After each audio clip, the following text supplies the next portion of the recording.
ओशो ने गोरखनाथ को भारतीय संत परंपरा सबसे गहन और रहस्यमय संतों में से एक माना है। गोरखनाथ ने योग और ध्यान की विधियों के माध्यम से आत्मा और परमात्मा के बीच गहरे रहस्य को उजागर किया है। उनकी शिक्षाएं साधना, स्वानुभव और आत्मज्ञान के मार्ग पर केंद्रित थी। ओशो ने गोरखनाथ की शिक्षाओं को आधुनिक संदर्भ में समझाया है और बताया कि उनकी साधना विधियां आज भी उतनी ही प्रासंगिक हैं। ओशो कहते हैं, गोरखनाथ एक योगी, एक साधक और एक क्रांतिकारी संत थे। उन्होंने केवल ज्ञान की बात नहीं की बल्कि उसे जीकर दिखाया। गोरखनाथ ने हठ योग के माध्यम से शारीरिक और मानसिक शुद्धि पर जोर दिया। ओशो कहते हैं कि गोरखनाथ की योग विधियां व्यक्ति को उसकी आंतरिक ऊर्जा को जागृत करने में मदद करती हैं। योग, ध्यान और साधना के माध्यम से गोरखनाथ ने आत्मा के गहरे रहस्यों को प्रकट किया है। गोरखनाथ के अनुसार शरीर को शुद्ध और सशक्त किए बिना ध्यान की गहराई तक पहुंचना कठिन है। उन्होंने प्राणायाम, आसन और बंधों को साधना का पहला कदम माना। ओशो कहते हैं, गोरखनाथ का योग केवल शरीर के लिए नहीं बल्कि आत्मा के द्वार तक पहुंचने का माध्यम है।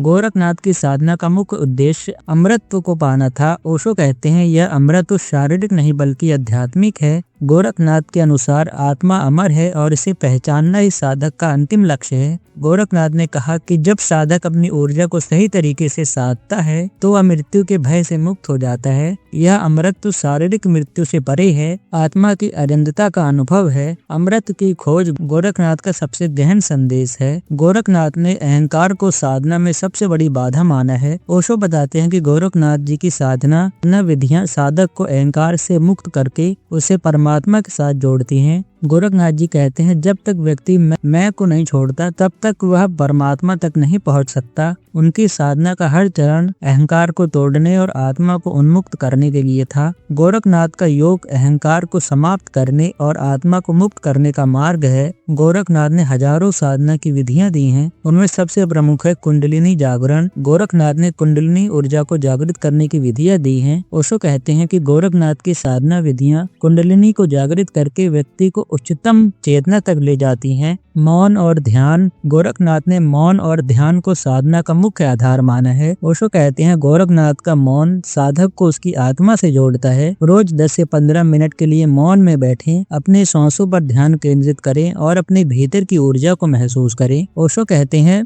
मौन गोरखनाथ का सबसे बड़ा संदेश था। यह आत्मा का प्रवेश द्वार है। गोरखनाथ ने गुरु शिष्य परंपरा को साधना के लिए आवश्यक माना है। ओशो कहते हैं कि गोरखनाथ का मानना था कि बिना गुरु के मार्गदर्शन के आत्मज्ञान प्राप्त करना कठिन है। गोरखनाथ ने अपने गुरु मतेश्वेंद्रनाथ से योग और ध्यान की शिक्षा प्राप्त की थी। उनका मानना था कि गुरु का मार्गदर्शन साधक को सही दिशा में ले जाता है। ओशो ने गोरखनाथ की साधना विधियों को उच्चतम स्तर का माना। ओशो कहते हैं कि गोरखनाथ की शिक्षाएं आज भी प्रासंगिक हैं। ओशो कहते हैं, गोरखनाथ के अनुयायियों ने उनकी शिक्षाओं को पूरी तरह से नहीं समझा। उनकी साधना विधियां औपचारिकता और कर्मकांड में बदल गई हैं। गोरखनाथ को समझने के लिए उनकी शिक्षाओं को आत्मसात करना होगा, न कि केवल उनका अनुकरण करना। ओशो कहते हैं, गोरखनाथ एक महान योगी और साधक थे जिनकी शिक्षाएं आत्मज्ञान और उच्च चेतना तक पहुंचने का मार्ग दिखाती हैं। उनकी साधना विधियां आज भी प्रासंगिक हैं। गोरखनाथ का सबसे बड़ा संदेश है अहंकार का समर्पण, मौन का अभ्यास और आत्मा का अनुभव। गोरखनाथ को केवल एक संत के रूप में मत देखो, उन्हें अपने भीतर खोजो, क्योंकि गोरखनाथ का योग हर व्यक्ति के भीतर छिपा है। अंत में आपके लिए एक प्रश्न,